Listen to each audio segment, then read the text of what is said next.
नमस्कार, मी DS लोखंडे पाटील. चालू वार्तामध्ये आपलं सर्वांचं मनापासून स्वागत आहे. सध्या जगामध्ये जी परिस्थिती आहे ती भीषण आहे आणि अमेरिकेचं जे धोरण आहे किंवा अमेरिकेचे जे सध्याचे तत्व आहेत ते एक हाती जगावरती वर्चस्व प्रस्थापित करण्याचं धोरण आहे.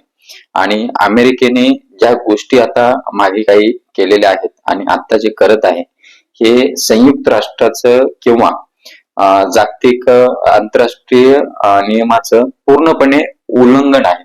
आता त्यामधले काही एक्झाम्पल जर आपण बघितले तर आता व्हेनेझुएलाचे अध्यक्ष मादुरो यांना ज्या पद्धतीने त्यांनी कैद केलं, ज्या पद्धतीने त्यांच्या देशामध्ये जाऊन कैद करून त्यांना ताब्यात घेतलं, हे पूर्णपणे आंतरराष्ट्रीय कायदा, कानून, नियम जे आहेत त्याचं पूर्णपणे अमेरिकेकडनं उल्लंघन होतं. ज्यावेळेस 1939 ते 1945 हे दुसरं महायुद्ध चालू होतं.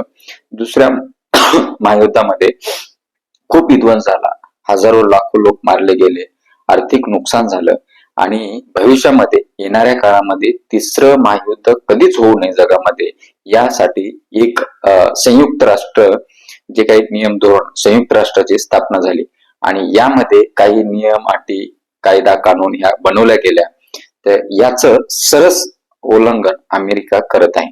1945 मध्ये संयुक्त राष्ट्राची स्थापना झाल्यानंतर ज्या काही गोष्टी अमेरिकेने केल्या ते उघड हेच पुन्हा पुन्हा दर्शवतात की अमेरिकेला पूर्ण जगावरती एक हाती सत्ता मिळवायची आहे. आता त्यासोबतच अमेरिकेचं असलेलं रशिया सोबतचं क्रॉस, अमेरिकेचं असलेलं चीन सोबतचं क्रॉस. आता यामध्ये काय होतं, या जगामध्ये बलाढ्य जे देश आहेत त्यामध्ये आता फ्रान्स असेल, रशिया असेल, चीन असेल, भारत आहे, अमेरिकेला सोडून फ्रान्स आहे, त्यानंतर असे काही जे देश आहेत तर यांच्याशी काही देशाशी संबंध ठेवायचे आणि काही देशांसोबत विरोध दर्शवायचा. आता उदाहरणार्थ जर आपण बघितलं तर अमेरिकेचं धोरण कसं, ते तोडो फोडो जोडो आणि राज्य करो हे अशा पद्धतीनं अमेरिका करते. आणि त्यातल्या त्यात डोनाल्ड ट्रम्प ज्यावेळेस आलेले आहेत, मागचाही डोनाल्ड ट्रम्पचा काळ बघितला आणि आताचाही बघितला तर जगामध्ये प्रत्येक दिवशी ब्रेकिंग न्यूज देणारे अध्यक्ष म्हटलं तरी हरकत नाही. आता यामध्ये होते काय, आता तुम्ही इस्रायल आणि अमेरिका मिळून जर इराणवरती हल्ला करतायत तर ह्याच्या मागचं उद्देश काय की इराणने कोणते आण्विक शस्त्र किंवा आण्विक चाचण्या घेऊ नयेत किंवा आण्विक क्षेपणास्त्र तयार करू नयेत यासाठी तो हल्ला. म्हणजे अमेरिकेला भीती आहे की जर उद्या चलून इराणने अशा पद्धतीचे जर शस्त्र तयार केले तर ते आपल्याला म्हणजे जे आपल्याला वर्चस्व ठेवायचं आहे, ज्या पद्धतीने आपण त्यांना आता बिहेव करतो ते तसं भविष्यात करता येणार नाही. मग काय करायचं तर आताच त्याच्यावरती पकड ठेवायची आणि आताच त्याला दाबायचं. तर अशा पद्धतीचं धोरण करून त्यांनी इस्रायलला सोबत घेऊन इराणच्या राष्ट्राध्यक्ष असतील तिथे एवढ्या मोठ्या प्रमाणावरती हल्ले केले, त्यांचं नुकसान केलं आणि सगळ्यात महत्वाचं जवळपास 800 लोक तिथे मृत्यू झाले आहेत.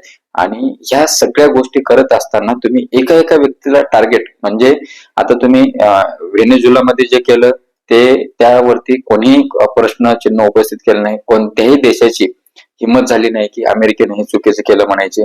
आता इराण सोबत जे तुम्ही केलं, राष्ट्राध्यक्षालाच तुम्ही मारताय म्हणलं विषय संपला, तुमची एक हाती सत्ता झाली. म्हणजे एक हाती तुम्ही जगावरती राज्य करू पाहताय. तुम्ही इराणचे जे सर्वोच्च नेते आहेत त्यांना संपवलं. आता ते कसे आहेत काय नाही, त्यांचं कॅरेक्टर काय हा नंतरचा पार्ट झाला, पण तुम्ही संपवलं. आणि संपवण्याचं कारण काय की माझ्याबद्दल म्हणजे डोनाल्ड ट्रम्प बद्दलच हे कट रचत होते आणि त्यांनी डोनाल्ड ट्रम्पच्या विरोधात कट रचण्या अगोदरच आम्ही त्यांना संपवलं. हे व्यक्तिगत झालं. आपण जागतिक लेवलला ज्यावेळेस देवाणघेवाण करतो, जागतिक लेवलला आपण वावरतो, त्यावेळेस अशा गोष्टी घडल्या नाही पाहिजे. यामुळे काय होतं, बाकी देशाला चुकीचा मेसेज जातो. आता इराणने ज्या पद्धतीने पलटवार केला हे अमेरिकेला एक्सपेक्टच नव्हतं. अमेरिकेला एक्सपेक्ट नव्हतं, इस्रायलला एक्सपेक्ट नव्हतं. आता चारी बाजूनी त्यांची दमकोंडी होते, म्हणजे सळो की पळो केलंय असं म्हणायला हरकत नाही. यावरती आता सगळ्यात मोठी चिंता ही आहे की अमेरिकेचे जे राष्ट्राध्यक्ष आहेत डोनाल्ड ट्रम्प यांनी पुढलं कोणतं मोठं पाऊल उचलू नये आणि जपान सारखं असं कोणता झटका इराणला देऊ नये. म्हणजे बरं तरच हे तिसरं महायुद्ध टळेल. नाही तर हे सटकू माणसाने जर असं काही डोक्यात आणून जर असा काही निर्णय घेतला तर हे म्हणजे पूर्ण जगाला ह्याची झळ पोहोचणार आहे आणि तिसऱ्या महायुद्धाची सुरुवात होणार आहे. आता यामध्ये ज्या पद्धतीने इराणने 13 देशावरती हल्ले केले, जिथे जिथे अमेरिकेचे दूतावास आहेत किंवा ते ऑफिशियल त्यांचे जे काही गोष्टी आहेत ज्या ज्या देशामध्ये, तर तिथे तिथे इराणने हल्ले केलेले आहेत. त्यामध्ये आता आपण लेटेस्ट मध्ये दुबई, कतार वगैरे इकडे UAE मध्ये बघितले. तर कोणत्या पद्धतीनं म्हणजे ह्या पद्धतीनं ते अमेरिकेला एक्सपेक्ट नव्हतंच. आणि सगळ्यात महत्वाचं, आता जो स्टेट ऑफ होर्मुझ जो रस्ता, बंदरामधला तो रस्ता आहे जे इराणच्या ताब्यामध्ये आहे, आता तेही बंद करेल हे अमेरिकेला कुठून कुठपर्यंत वाटलं नाही. कारण जे काही कच्चं तेल आहे, जे जे जहाजांची वाट आहे, जे जिथून एक्सपोर्ट होतं तर ते एकमेव मार्ग तो आहे आणि तो आता त्यांनी बंद केलाय. म्हणजे काय होईल, पूर्ण देश जगामध्ये जिथं जिथं जिथं हे क्रूड ऑइल कच्चं तेल निर्यात होतं तिथे तिथे ह्या गोष्टी काय होणार, अडचणीच्या होणार. का तर तिथल्या जनजीवन विस्कळीत होणार, तिथं महागाई वाढणार. म्हणजे थोडक्यामध्ये काय झालं की स्वतःहून अमेरिकेने या इराणला डिवचल्यागत झालं. आणि सगळ्यात महत्वाचं, त्यांना ज्या पद्धतीने त्यांनी विचार केला होता की आपण ह्याला पकडमध्ये घेऊ शकतो, जसं व्हिएतनाममध्ये झालं. आता व्हिएतनाममध्ये काय केलं त्यांनी, सैन्य रस्ते, आता इथं तर हवाई हल्ले करतायत इराणवरती, तर व्हिएतनाममध्ये काय सैन्य उतरवले, हजारो सैन्य मारले, नंतर मागं पुढं केलं आणि तिथनं माघार घेतली आणि सोडून दिलं. तर तसं आता इराणच्या बाबतीमध्ये अमेरिकेचं आणि इस्रायलचं व्हायला लागले. कारण हवाई हल्ले किंवा हवाई युद्ध करून अमेरिका इराणवरती वर्चस्व प्रस्थापित करू शकत नाही. आता मध्य पूर्व मधला शक्तिशाली देशापैकी एक इराण आहे आणि इराणने आता ज्या पद्धतीनं त्यांचं संरक्षण धोरण बदललेलं आहे त्या पद्धतीनं तर तुम्हाला अमेरिकेला ते काहीतरी मोठं करण्यासाठी इराण भाग पाडणार आणि ह्यामध्ये सगळ्या देशाचं नुकसान होणार. आता यामध्ये तर अजून रशियाची तटस्थ भूमिका आहे, चीनची तटस्थ भूमिका आहे, भारताची तटस्थ भूमिका आहे. कारण आता रशियाचं ऑलरेडी युक्रेन सोबत चालू आहे युद्ध, त्यामुळे रशियाचं ऑलरेडी कंबरड म्हणजे मोडलंय म्हणायला हरकत नाही. कारण त्याला झळ ऑलरेडी पोहोचलेली आहे, तस त्याला त्या प्रॉब्लेम चालू आहे. आता ह्यामध्ये चीन चीन जे आता कोरोनाचा काळ झाला त्यानंतर चीनची अर्थव्यवस्था बरीच डबघाईला आलेली होती. चीनलाही बराच तोटा झाला.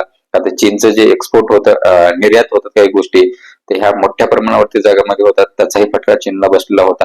त्यामुळे चीनही सध्या तरी भाग घेईल असं वाटत नाही.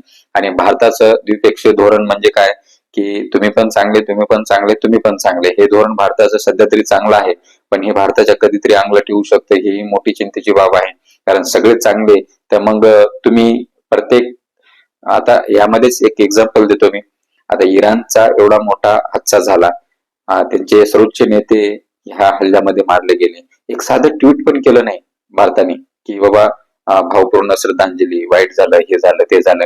म्हणजे हे न करण्यामागचं कारण म्हणजे काय की तटस्थ भूमिका, व तुम्ही चांगली नाही वाईटही नाही, आमच्यासाठी ओके आहे, बाकी तुमचं तुम्ही बघा, अशा पद्धतीचे हे जे धोरण आहे भारताचं, ते एका दृष्टिकोनामधनं फायद्याचं पण आहे आणि दुसऱ्या दृष्टिकोनामधनं ते जगाला चुकीचा मेसेज चाललाय. म्हणजे जगाला हा मेसेज चाललाय की भारत हे अमेरिकेच्या कंट्रोलमध्ये आहे. पण असं नाहीये, कारण भारताची जी ताकद आहे ती वेगळी आहे आणि भारत असा कोणाच्या कंट्रोलमध्ये येणारा सहजासहजी देश नाहीये. त्यामुळं आता ज्या पद्धतीनं आता इराणमध्ये संरक्षण मंत्र्याला मारलं, सर्वोच्च नेत्याला मारलं, नवीन संरक्षण मंत्री ज्यांनी एक दिवसच झालं ते शपथ घेऊन, त्यांचं नाव सय्यद मजिद रेजा, एक दिवसच झालं त्यांनाही त्यांनी टार्गेट करून मारलं. तर अशा पद्धतीचं जे आता अमेरिकेचं जे धोरण आहे आणि हे युद्ध आहे, हे आता पुढे किती दिवस चालणार हे तर अजिबातच माहिती नाही. आणि दुसरी गोष्ट, यामध्ये सगळ्यात मोठी चिंतेची बाब ही आहे की अमेरिकेच्या कंट्रोलच्या बाहेर इराण जाताना जर दिसलं तर जग हे तिसऱ्या महायुद्धाच्या दिशेने पहिलं जगाने पाऊल टाकलेलं असेल हे समजायला हरकत नाही. जय हिंद, जय महाराष्ट्र.